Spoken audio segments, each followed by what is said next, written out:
Kraft presents The Great Gildersleeve. The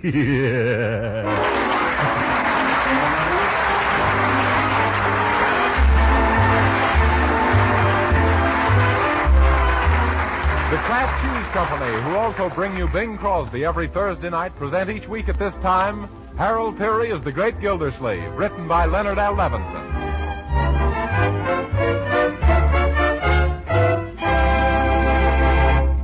And now let's visit our friend, the Great Gildersleeve, who has just returned home after a busy day at the office to find that some new neighbors are moving into the vacant house next door. Good afternoon, Marjorie. Hello, Bertie. Hello, Miss Gildersleeve. Well, I see the house next door has been rented at last. Have you any idea who the people are, my dear? No, Uncle Mort, but if that ghastly furniture is any indication, their name is Frankenstein. Oh, Marjorie, you mustn't judge the people by that purple horsehair sofa or the brass bed or that stuffed moose head. He has an awful mean look in his eye, that moose has. Must have gotten it from our new neighbor. There's a family resemblance there, all right. Oh, Marjorie, I'm sure they're nice people. You wait and see. Oh, they have a boy a little older than Leroy, haven't they? Uh-huh. And a girl about 17 or 18 who talks faster than Walter Winchell. Oh, dear. And they also got an awful uppity cook named Snowdrop Jefferson, who has informed me over the back fence that she's the sole owner of 5 pair of rubber gloves. Well, Bertie, you'll have to cultivate her acquaintance. I'll cultivate her with a hoe if she keeps snooting me. No, Bertie, don't you want to start off by planting your best foot forward? Oh, I does, Mr. Gildersleeve, believe me. And when I gets through planting it where it'll do the most good, nothing will ever grow there no more. Now, Bertie, I won't have you starting a feud with the neighbors. A good neighbor is just like a cousin on the police force. They both come in handy in a pinch. Oh, but look. Huh? They've been unpacking their boxes outside, and all the paper and trash is blowing over onto our lawn. Oh, so what, my dear? They're all finished and the movers are leaving. They'll probably come over and clean it up. And suppose they don't. Well, you know, Uncle Mort, there are times when you surprise me. Oh, live and let live, my dear. That's my motto. In all the years I've lived in Wistful Vista, I always got along well with my neighbors. Oh! What's the matter? Those movers. They backed into our driveway to turn around. So what? They've crushed my Azalea canadensis, and now they're backing into my Lygistrum ibata. Oh, there goes my Asculus mastrostrosia. Asculus mastro, what's it? For heaven's sakes, what's that? It's horse chestnuts. Help me get the window up. I'll tell those people. It's too late, Uncle. They're driving away. Well, it's lucky for them.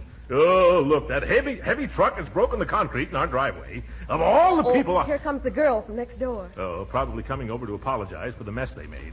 Well, that's different. It's a mighty good thing, too. I'll take care of this myself, my dear. How do you do, young lady? Oh, hello. I'm the girl who just moved in next door, and my name is Dorothea Dobson, only nobody ever calls me Dorothy, and I kind of that sounds so corny, and everybody calls me Dottie, so I hope Yes, I can see why. So you're Dottie, are you? Oh, no, I'm not Dottie. I'm Dottie. Though Mama sometimes says she fails to see the difference, and we're such an uproar that we can't find a thing, so would you please let us have a can of tuna fish and some sliced pineapple and 2 cups of sugar? Wouldn't you like a couple of inner tubes, too? Good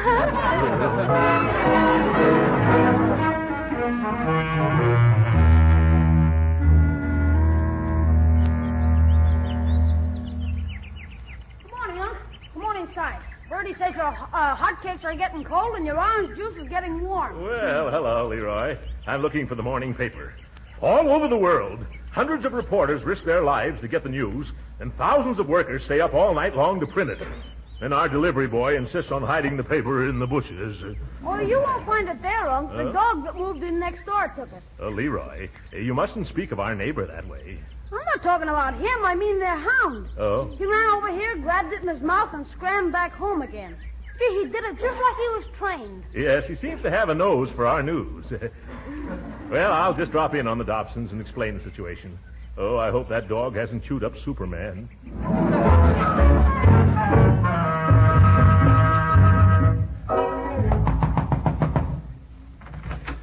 Oh, hello. You're the man from next door, aren't you? Of course you are. I recognize you right off, and you know why? Why? Because you look just like you did yesterday. The same suit, the same shirt, and the same tie. Isn't it awful monotonous? I'd just die if I had to wear the same dress every day, wouldn't you? Yes. I mean, I don't wear dresses. I dropped over to tell you that your dog is taking the morning paper. Oh, how silly, taking the morning paper indeed. Why, even if he could read, he couldn't afford it. Miss Dobson, please, let me finish. He's taking the morning paper off our lawn. It's our paper. Oh, so that's it, and Daddy thought it was a free sample. Oh, Shelby! You calling me? Oh, who's a blister, sister? Go in the dining room. Go in the dining room and tell Daddy that paper belongs to the man next door, and he's here and he wants it back, so bring it right out, and if there's any egg on it, be sure and wipe it off. Okay, but I ain't seen it yet. Why do you have to come around now? Well, Tuffy will be right back, mister. Oh, incidentally, what do you think of the big news in the paper this morning? Isn't it thrilling, or haven't you read it yet? Oh, of course you haven't. Well, you certainly have a surprise in store, because you know what happened? Oh, excuse me. I didn't know you were going to stop. You didn't put your hand out.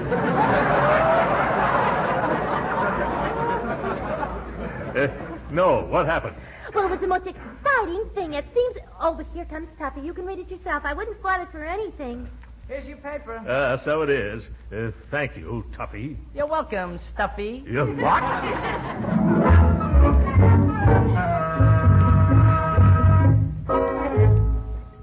All right, Bertie. Wheel in the breakfast. I'm hungry enough to eat off the tablecloth. You get your paper okay, Unc? Oh, sure. No trouble at all. You don't have to, how to handle these neighbors. It's all right, Leroy. That's all. Yeah. Now to read the big news she was telling me about. Well, look at this. Roosevelt and Churchill meet in mid-ocean. What, again? Marjorie, Bertie, come here and listen to this. Washington, D.C., August the 4th. August. Never mind, go back. It's all a mistake. What is it, Uncle Mort? What happened? That kid next door slipped me a 7-month-old paper.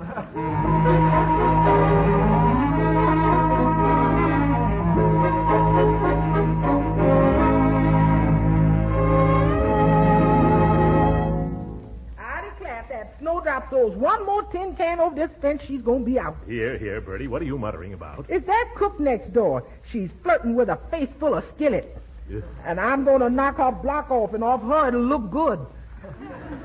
Now, Bertie, remember our good neighbor policy. Oh, hello, Leroy. Oh, Uncle Mort. Wait a minute, young man. Come back here. You're all mussed up.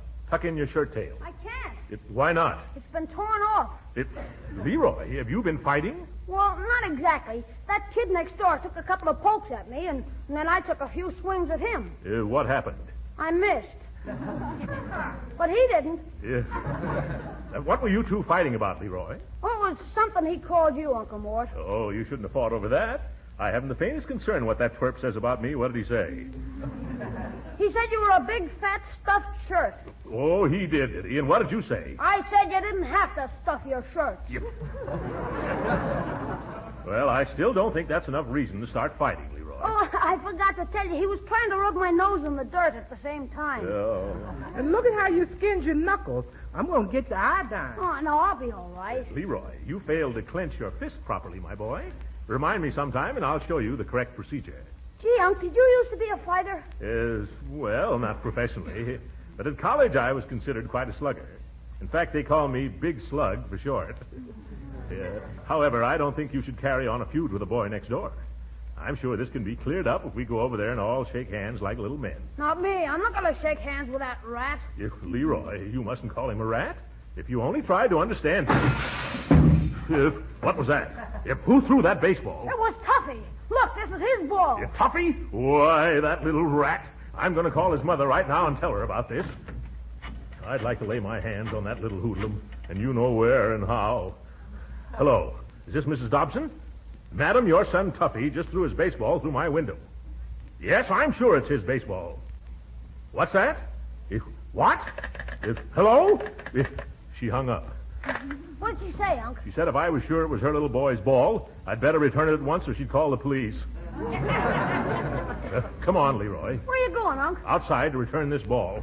Are you going over there, Unc? No, Leroy. I'm going to return it from here. You just watch this. It's headed for the telephone pole. Look, it's coming back. Oh! There goes another one of our windows.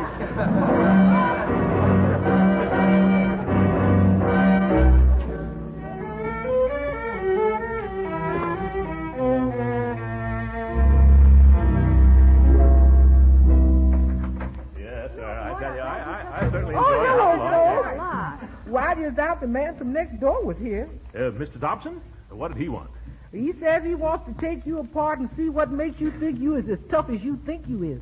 Well, I don't understand. I never said anything to him. Well, I guess I better be getting to bed. Just a second, Leroy. Now, Bertie, what's it all about? You mean you didn't challenge Mr. Dobson to a fisticuffs breakup? Oh, I've never even set eyes on the chap. Well, somebody told him something most disagreeable. It's way past my bedtime, folks. Wait a minute, Leroy. Did you say anything to anyone next door that might have started this? Oh, no. Only I told that toughie that he better not monkey with me anymore, or you'd show his father what a big slug you are. Yes. I'm not afraid of him. Why, Leroy, how can you talk that away? That Mr. Dobson's twice as big as your uncle and only half as fat. Yes, he... What? He is? Oh, Leroy, what are you doing to me?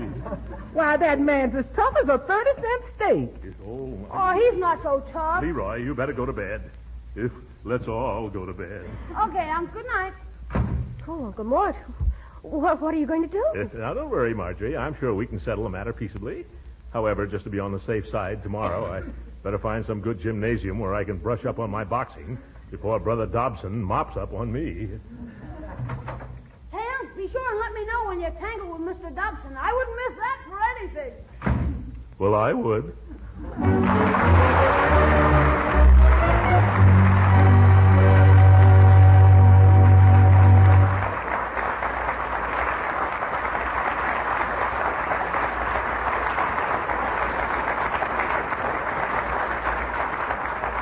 We'll hear from the great Gildersleeve again in just a moment. But first, ever stop to think of the progress made in the last few years? Nowadays, we have planes that fly 400 miles an hour, automobiles that are marvels of speed and comfort, radios that are static-free. Yes, and there have been plenty of improvements in food making, too. And one of the outstanding examples is Parquet margarine, the delicious spread for bread made by Kraft. Why, people who remember the margarines of a few years back are amazed when they discover how deliciously good Parquet margarine is. You see, Parquet is not an ordinary margarine. It's one of Kraft's fine foods, outstanding for its delicate, satisfying flavor. You only have to taste Parquet margarine once, spread on bread or toast or rolls, to find out how deliciously different it really is. Another thing, Parquet margarine is a wholesome, nourishing food, one of the best energy foods you can serve. What's more, every pound contains 9,000 units of important vitamin A. So get acquainted with this thrifty, nutritious food. Order a pound or two of delicious Parquet margarine tomorrow. Just ask for Parquet, P-A-R-K-A-Y, Parquet margarine, made by Kraft.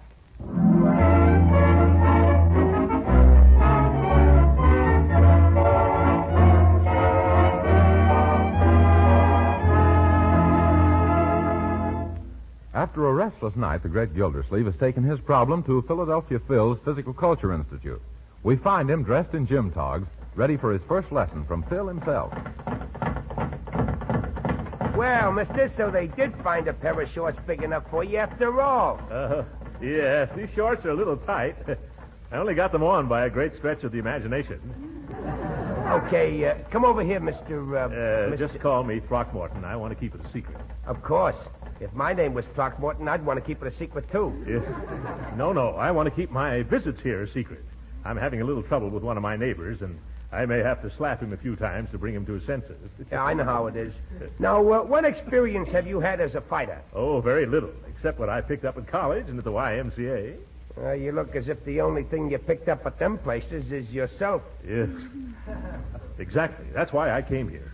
I need to improve my wind if I'm going to fight. Well, the best way to improve your wind is by doing a lot of running. Mister, if I could run, I wouldn't need to fight. Well, the first thing we got to do is something about that sack of potatoes you're lugging around. What sack of potatoes? Oh!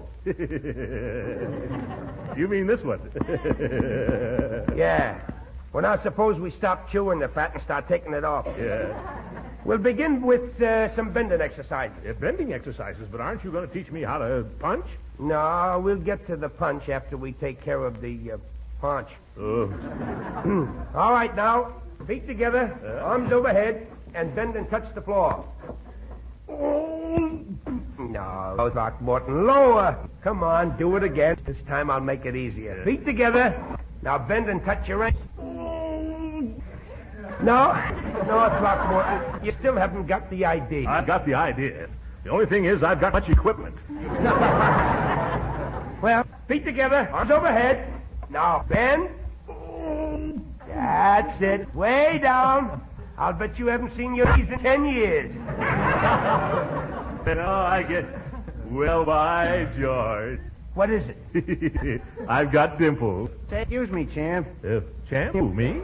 Oh, I'm sorry. You must have made a mistake. I'm not one of the... Maybe not, but... Yeah, my card. Oh, thanks. Everything from heavyweights to dog racing. Oh. You got a terrific build for the job. Build? Yeah, and showmanship, too. Oh. You know, I've been watching you. Hey, the crowds will love you. Oh, I can't quite picture myself as a champion fighter. Fighter? Who said anything about being a fighter? You're going to be a wrestler. If a wrestler? Well, sure. With your figure and the way you grunt and roll your eyes, and with a full beard on your face, boy, you'll be terrific.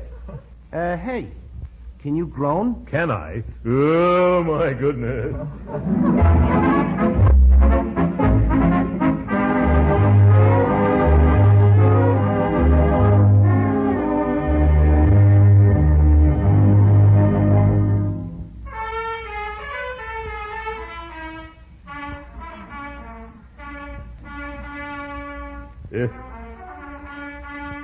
Does that toughie next door murder that march all day long, Bertie? No, so when he gets out of breath, he sits down and beats his drums for a while. George won't be long now before I go over there and beat his drum for him. Oh, I wish you'd do it pretty soon, Uncle Mort. I can't understand why you have so much patience. There are two kinds of patience, my dear, and it takes a lot of one kind to keep from being the other.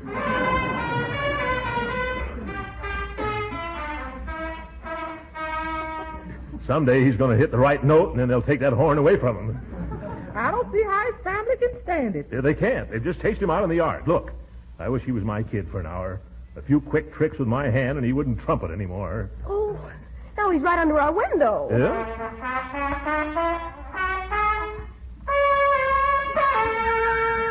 Oh! There's only one thing left for me to do, Marjorie. Do you remember where I put that old BB gun of Leroy's? Oh, no, Uncle Mort. You mustn't shoot him. Huh? Why, someone might be mean enough to arrest you. I hadn't thought of shooting him, Marjorie. I was going to offer the gun to him as a bribe. However, your suggestion does sound better. Please, Uncle Mort, forget about the gun. Yeah, all right. I've got another idea. The next time he starts playing, I'm going... Oh, I'm going. Don't worry. I'll be right back, my dear. Uh-oh, your uncle, he's in an unmusical mood. Oh, hope Uncle hasn't done anything reckless. Let's just hope he ain't done anything they can trace back to him. Uh-oh, here he comes. Oh, Bertie, I'm afraid. Why? He's got such a pleased expression on his face. Well, that's the last of that, folks. I fixed it all up. Oh, well, how... what did you do, Uncle? Just used my brains, my dear. I gave Tuffy a $5 bill, and he promised that he wouldn't play that trumpet again. Pretty smart of me, huh? Oh. What's that? Oh, my goodness, he's got a saxophone, too.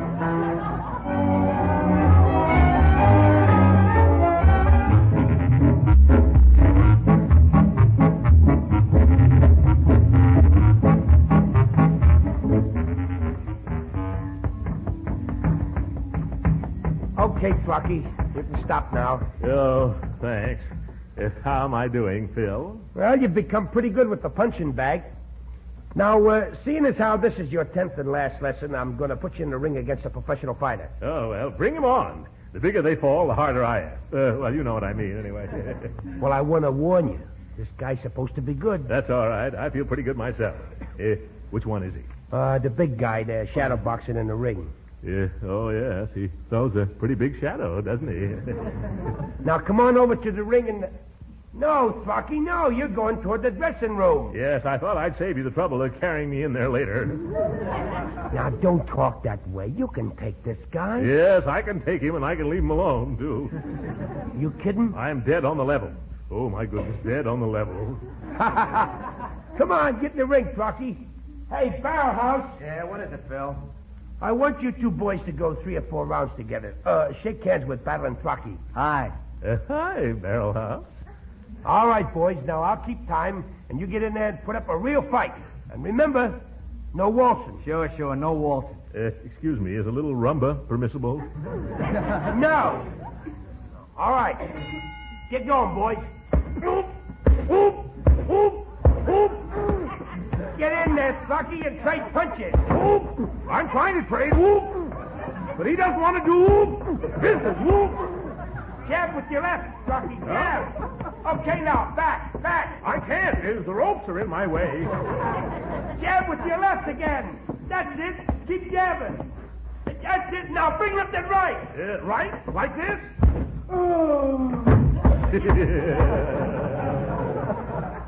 Oh, my goodness, Sparky. You shouldn't have done that. You've knocked him out. I did? Throckmorton, that ain't playing the game. Oh, poor Barrel House. Quick, get me a glass of water. Get two, I'm thirsty. Take it easy, Barrel House. I'll help you into the dressing room. I'll take care of him. You get your shower. And you can consider this knockout your diploma in pugilism. Oh, you certainly did well in your graduation exercises. Thank you, Professor. I'll get going now. So long, Barrel House. Next time, don't try to chin yourself on my glove. I just can't wait till I get home and do the same to that next-door neighbor of mine. How you feeling, Barrel House? Oh, terrible. I'm in awful pain. That big walrus stepped all over my tenderest corn. Honest, Phil, it was all I could do to restrain myself from hitting him.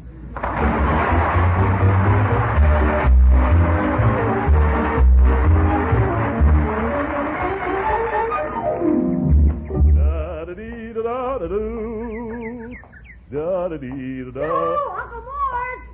Say, you know that Tuffy Dobson next door? Do I know that brat? Well, he kept picking on me today, till finally I just got good mad, so I hauled off and I let him have it. Well, good for you. Yeah, I fought him clear from the corner into his backyard and up on the screen porch.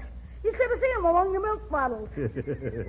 Then his father came home and pulled me off of him. Oh, he did he? Yeah. Say, he's looking for you, Unc. Oh, he is. Well, I'm looking for him. Come on. We're going visiting.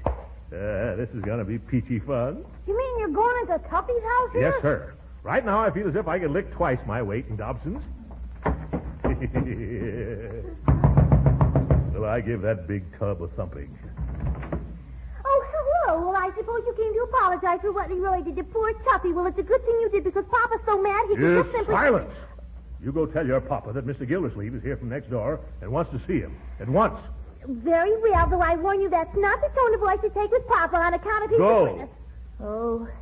All right, I'll tell him. Oh, Papa, there's a man... Leroy, could I trouble you to hold my coat for a few moments? Unc, it'd be a pleasure. There you are. Thank you, my boy. As soon as I roll up my sleeves here. I'm all ready now. Just let that Is big... there somebody out here says he wants to see Mr. Dobson? Oh, my goodness, it's Philadelphia Phil. Oh, this is going to be one of my bad days.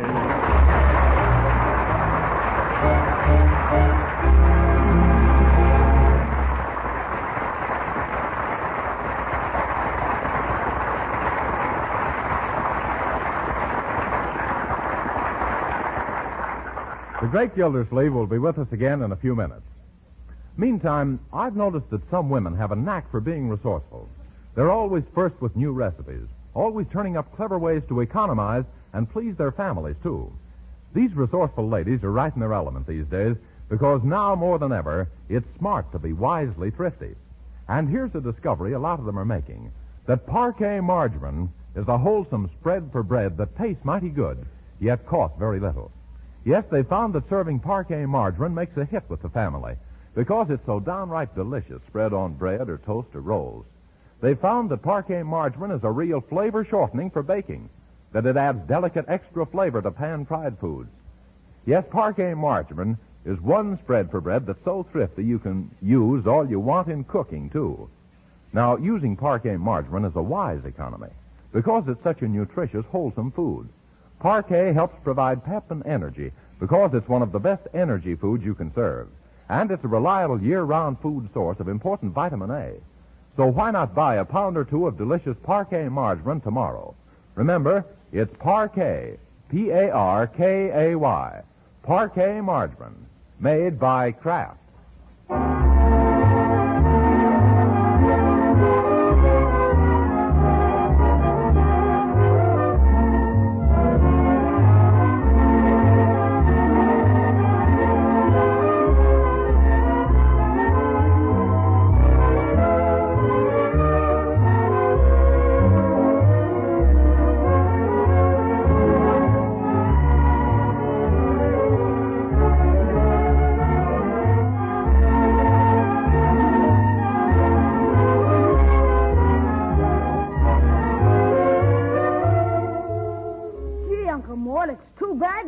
all those boxing lessons for nothing. Oh, it wasn't altogether a waste, Leroy. They'll come in handy next Thursday evening. Oh, what are you doing then? I'm going to visit on Rudy Valley program. Yeah, they've matched me with battling John Barrymore. Good night.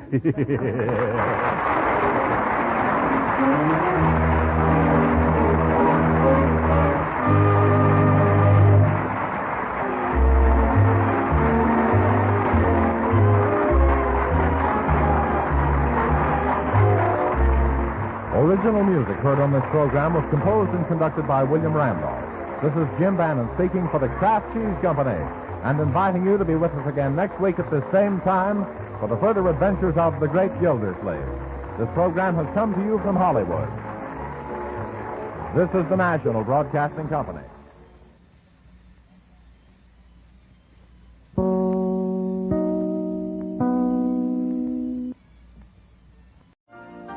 You've been listening to the OTR Gold Network. Find more classic radio at otrgold.com.